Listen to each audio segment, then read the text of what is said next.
Ladies and gentlemen, welcome back to Record. Today I have the honor to have an exclusive interview with Rose Finn. She's singer and songwriter from the United Kingdom. Rose, welcome to Record.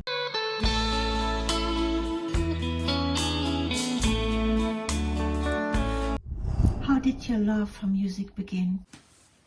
Hello, I'm Rose Finn. I'm a singer-songwriter from the UK and I live in the north of England, right up on the Scottish borders. And my love of music, I suppose I've loved music all my life. I've always been, from singing in church to singing in choirs to being part of a theatre group, doing amateur theatre and musicals and all of that, and I loved it. And I got into that quite late in life. I took some singing lessons, and then I joined sort of like a jazz club, and jazz seemed to be something that I really, I just connected with it, because I seemed to relate to a lot of the songs, the old jazz standards. And so I went to this jazz club, and I used to sing a little bit there. I'd get up and sing. I mean, I didn't even know what a key was. I think the guy on the piano used to give me the note, and then I knew where to start. But yeah, and then I joined a couple of little bands, and from there, I ended up sort of playing a few little gigs here and there, and it was just great fun. And it was just for fun, really. We did Fates, and then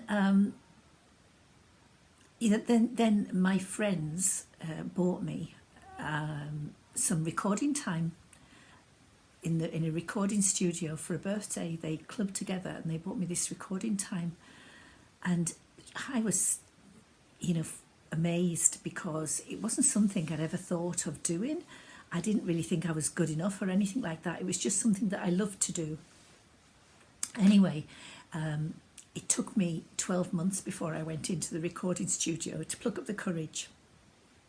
And I went in, and I found it was very different to, singing live and singing in choirs. And I took a few cover songs in that I liked to sing, and we recorded them. And then that's where I met Tom Tyson at the recording studio, and he asked me if I would like to sing some of his songs. And it all really started from there. So I couldn't play any music at that time, but I went away and I learned his songs, and I did that. And then I joined Reverb Nation, and I posted them on there, and then I got ill, and I was struck with a debilitating illness called vestibular neuronitis, and it was horrible. It was 3 years, and I couldn't do my theatre stuff. I couldn't go to the jazz club. I couldn't go to all the places that I loved to go to. And so I just started listening to more and more music. And I also had a problem reading. I couldn't read because I'd had quite a lot of problems with my eyesight. And although I could see, I couldn't see to read. So it was really difficult. So I focused more and more on music. And then before I knew it, I'd written a song, and I had no way of knowing how to turn that song that I had the music, I had the lyrics, I had the idea of how I wanted it arranged, and I typed it all up and had it. And then I eventually plucked up the courage, and I went to see Tom in the music farm, and he got a local musician called John Marcangelo. And he came up, and I had to sing it to him, and then we got it down. And that was the start of it all. And that first song is called You Got Me. And that was the first song I ever wrote, and that's how it came about. What themes inspire your songwriting? I don't really know that I have any themes, because I don't know why or how I come to write songs. It just, they kind of float in, and I've lost a few that floated in and floated out before I got a chance to get them down. But I have lots of themes. So the song arrives generally with the lyrics and also the music, you know, the tune. And so I've done quite a lot of different subjects, but it's not necessarily, you know, I'm not inspired by it. It's sort of, I could be walking down the street and then a tune comes to me and a song, and it could be anything from seeing a daffodil or you know, the greenery, or yeah, just I don't know what it is. It just maybe a feeling of peace. I don't know what inspires me. It's a gift. Can you tell us about a song that has a special story behind it? Yes, all my songs have special stories related to them. Probably the most well-known one that everybody knows about is called My Best Life, and it's my cancer survival song. And after I'd been going through breast cancer and treatment and surgery and radiotherapy and all of that, when I started getting back onto my feet again, I just thought, I'm here.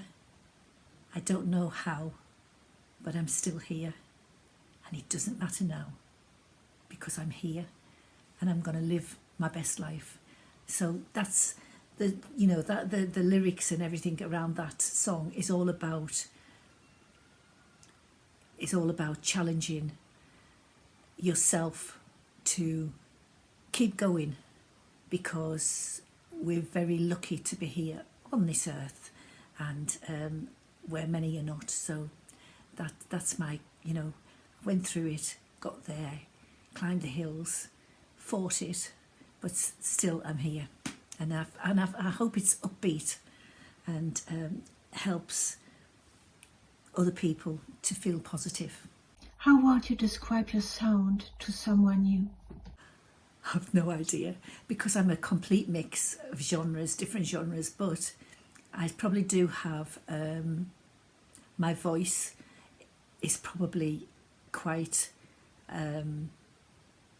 different. Yeah, my voice is my voice, and I don't know that there's anybody that really sounds like me, so maybe that's it. It could be country, it could be pop, it could be jazz. You know, I've got like whatever comes into my head and whatever I like, I just do it. So yeah, I'm a mixed bag. What message do you want to share through your music? I think I want to share hope. Yeah, hope, positivity, love, peace. You know, that you can go through bad times, you can have breakups, you can survive. You know, it isn't the end of the world. We can survive so much. So yes, that's. I just want my music to be seen as joyful, happy, sad. Even the sad ones are sad. You know, I do have sad songs, but they've got like a positive way with them, I think. So maybe that's how I'd like people to see them. How do you see the evolution of women in the music indie scene? Never mind women, it's like everybody. The industry is now seems to be swamped with AI, and I have friends who are great artists, who are great musicians, and you know what, they can just get up and we can jam together, and they can sit outside in my garden and they can play. And I think some of these AI people they can't do that. And get up and do it live. If you can get up and do it live. I'm sorry, I'm just getting this in my glasses, and I've got I've been stung in my eye, so I feel like I'm getting glazed over. So sorry about that. Yeah, women in the indie industry. I don't really know. I think I haven't got any messages for people about all of that. I think the best thing to do is to do it because you love it, and find the joy in everything that you do. Don't expect to be a big star, because you know the chances are you're not going to be. Is that why people do it? No, people who really do it because they really love it, they do it because of those reasons.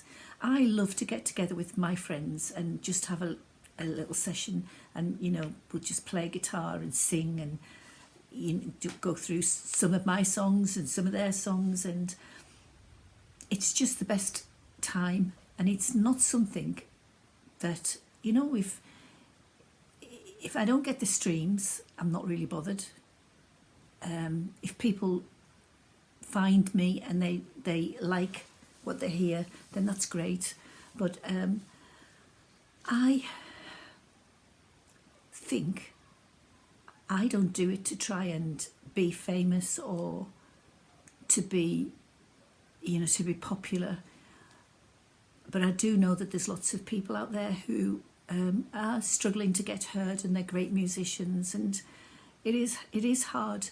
And with all the Spotify stuff and the online streaming, it is difficult.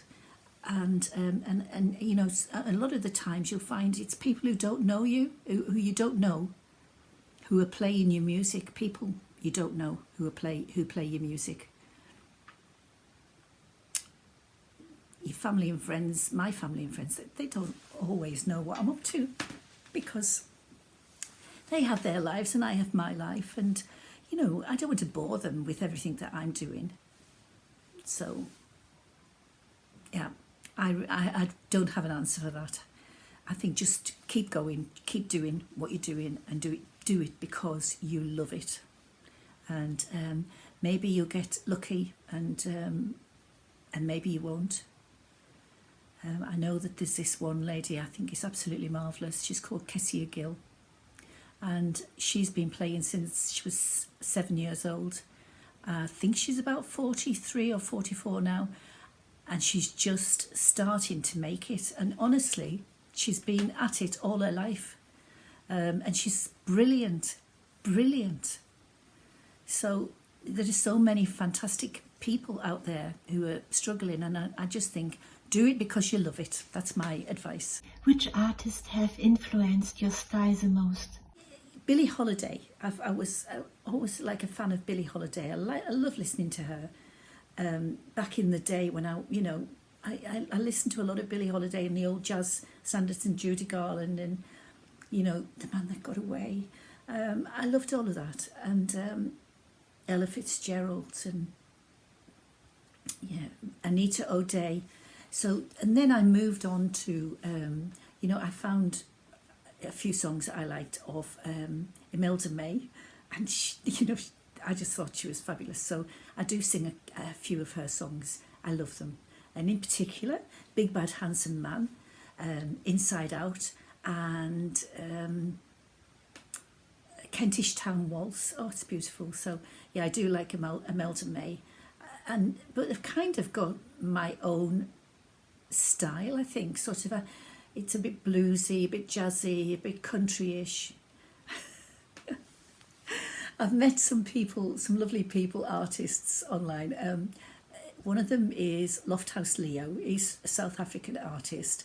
He actually, I'd done a couple of collaborations with him. He played on some of my songs, and I had some conversations with him on the telephone, and sang stuff to him, and even played my guitar badly to him, and it was just so kind and lovely and encouraging.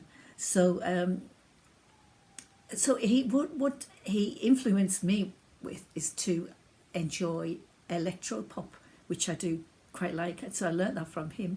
But he's also kind of a bit multi-genre, but mostly electro pop.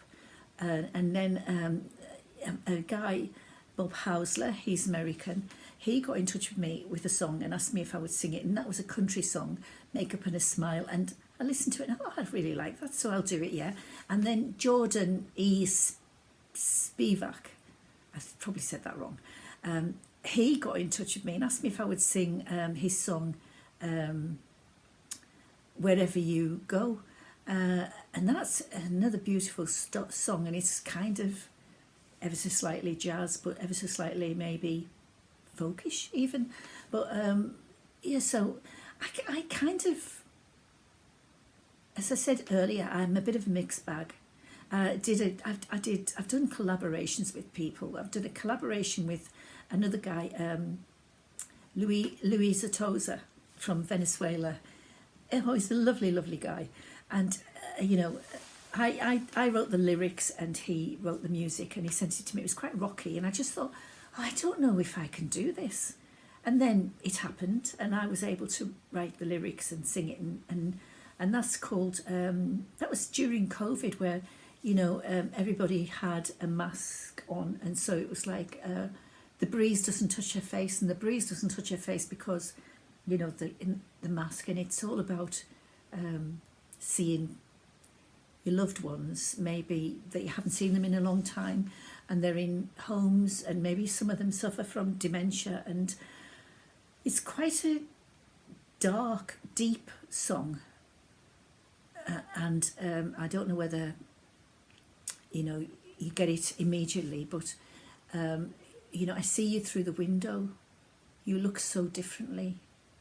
It's been a long time since you've seen me. Do you even know it's me? You know, have you forgotten who I am because, you know, you've got dementia and, you know, that. Anyway, there's an absolutely fabulous video that goes with that song that Louisa Tozer did. So yes, I did that with him. I've done another one with a guy called Brian Rife. I've done another song with a guy called Skatoza. From Canada. I did a cover, you know, so I've done lots. And Jay Moya, I co-wrote a song with him, and he's from Spain. So I've done quite a lot. So all of these people, you know, influence me, and I do like to listen to lots of different types of music. What has been your proudest musical moment? Oh gosh,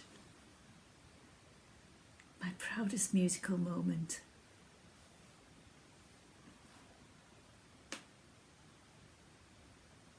Maybe it hasn't happened yet. Maybe it hasn't happened yet. Well, I'll tell you what was a really proud moment. I recently did an unplugged session at a place called Florence Mine. And afterwards, you know, and it went really quite well.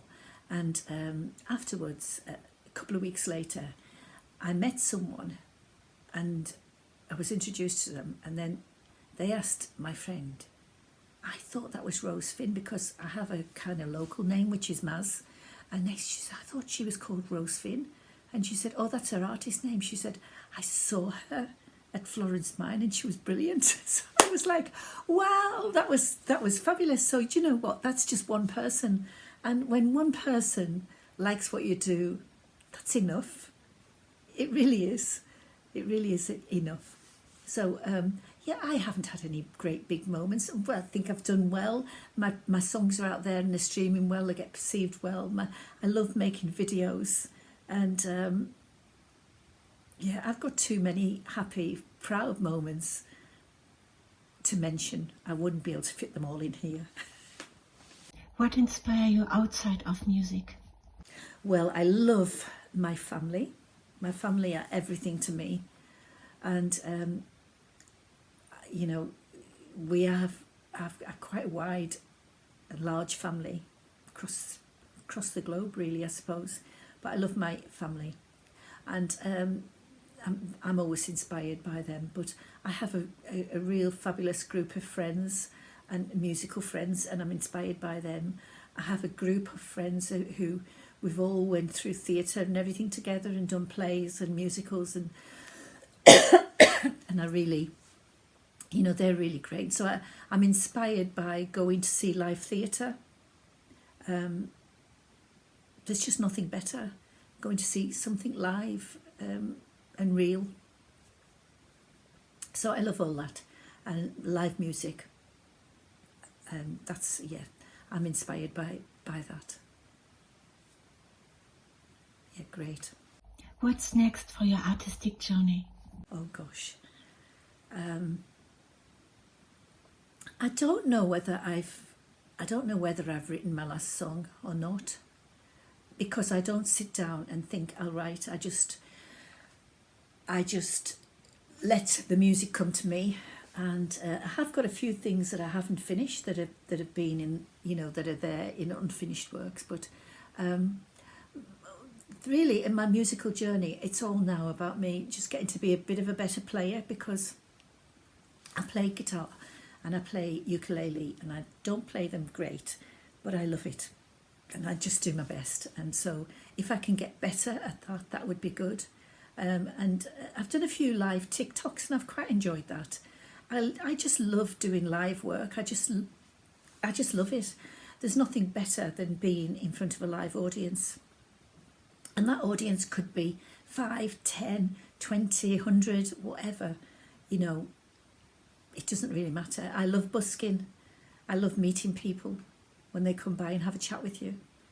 But I'm not really going out at night times and gigging or anything like that, because I'm past it, really.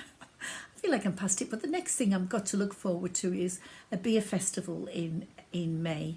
So I'm playing with some friends, doing some of my own stuff, and I'm playing again at a live festival in July with friends. So yeah, there's always something on, and I'm just very happy with my life.